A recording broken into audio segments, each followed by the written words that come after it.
Hi everyone, happy Saturday. I hope this video finds you well. So, I'm sorry I'm a hot mess, but I just got off of work and it's just about 1:45 in the morning, so I really want to get this done and go to bed. So, I was requested to tell the story about the ghosts that live downstairs and upstairs. And I did say ghosts. Two. Plural. Dos. So, we purchased this house 17 years ago. My daughter was just about 5 years old. She was just about entering into kindergarten. And when we started remodeling, that's when all the activity would start. And the more we remodeled, the more the activity was. Now keep in mind, this house, when we first purchased it, looked basically like the Brady Bunch vomited inside it. This room was the green room. Green walls, green shag carpet, green popcorn ceiling. The exercise room and my daughter's room was pink with pink love flower wallpaper and, of course, the pink popcorn ceiling. My bedroom was the blue room. You figured it all out. Except blue love flowers were on one side and blue velvet decoration wallpaper was on the other. Each and every bedroom had a different scheme, different look. It was like the kids basically... Yeah. Did you hear that? Okay. So, I'm going to hurry up because obviously activity's already starting. So, like I said, every room was a different thing. It's like the kids basically had whatever they wanted to do to their room, they got to do it. So, when we started remodeling, the more and more we remodeled, the more and more activity it happened. And every time I'd go downstairs to go do the laundry or to paint a room or to, scrape off the popcorn ceiling, I kept on getting this really weird feeling that I was being watched. And I spoke with my partner about moving the kids downstairs, and then we would have upstairs with the office and an exercise room. Well, when we discussed it with the kids, both the girls said, we don't want to move downstairs. And we're like, why? Why don't you want to move downstairs? And both of them separately said, we feel like we're being watched. Now keep in mind, we were not in the same room. They said it independently. Then they would tell me that when they would sleep downstairs in the billiard room, which is right below us, that they would feel the sheets being pulled off of them very slowly.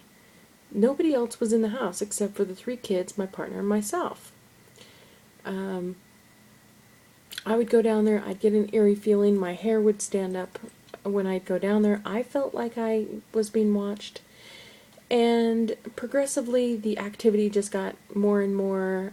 Computers would go off, printers would go off, the TV would shut off. I took pictures one time and my camera battery drained like crazy. Right down to this phone right here, which is my MyTouch.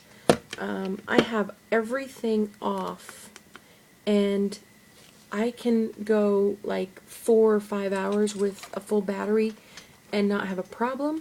And then other times I can unplug it and within a half an hour it'll be completely drained, on red. Granted, it's a Droid. It could be anything with that. But my biggest experience was I was sitting in the couch, nothing behind me, nobody behind me except for a wall. And I was talking about my mom in not a good manner, but I'm not going to say it because, So when I was talking about my mom, I made a smart-ass comment, and I felt like I got smacked, and not like in a nice way. It was like really hard, right here in the back of my head. My partner was looking straight at me at the time, and I was told that my hair went like this. I bounced out of the couch, and I started looking around like, who hit me? Who hit me? And when I spoke to my partner, I was told that I basically had a white face, like I just seen a ghost. Well, no shit, Sherlock.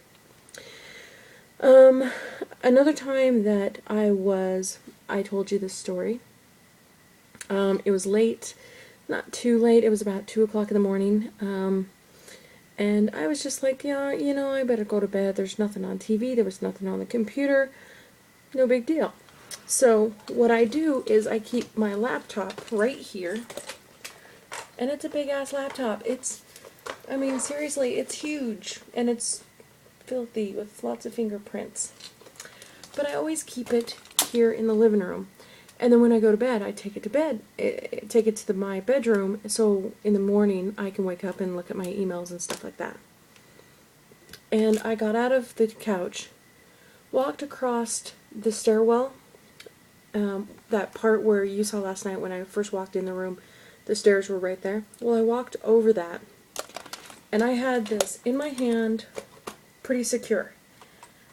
This something hit the bottom of this with such an impact, it flipped up into the sky, into the air, approximately a foot or so, and then tumbled down the stairs. So, of course, because of that, I can now no longer lock it. I had to change out the screen. I thought I lost everything. It was quite an experience. So, to explain the one downstairs. Whenever a female would come over, they feel very eerie, like somebody's watching. He never really does anything to us. It's not like he pulls our hair or pushes us or anything, but when we're coming up the stairs, it definitely feels like somebody's just about ready to grab our shirt and yank us back down. Ooh. I now have the chills.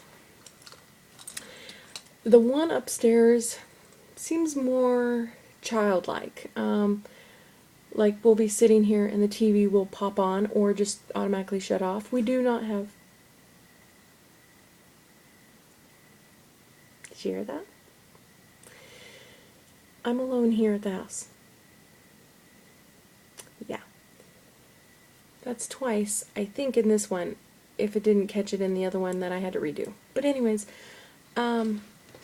yeah, the one upstairs is pretty much childlike. The one downstairs just seems like he watches the females, but he never bothers either one of us. So basically when we go to bed at night, we tell them both good night, just to be on the safe side and stay on their good side. Yeah. That's the story of the ghosts. Oh, and by the way, when I called the one downstairs Bob, because that just seemed like a fitting name, it seemed like I got more activity when I called him Bob. So we stopped calling him Bob. We just said goodnight. But every bit female in this house says goodnight, because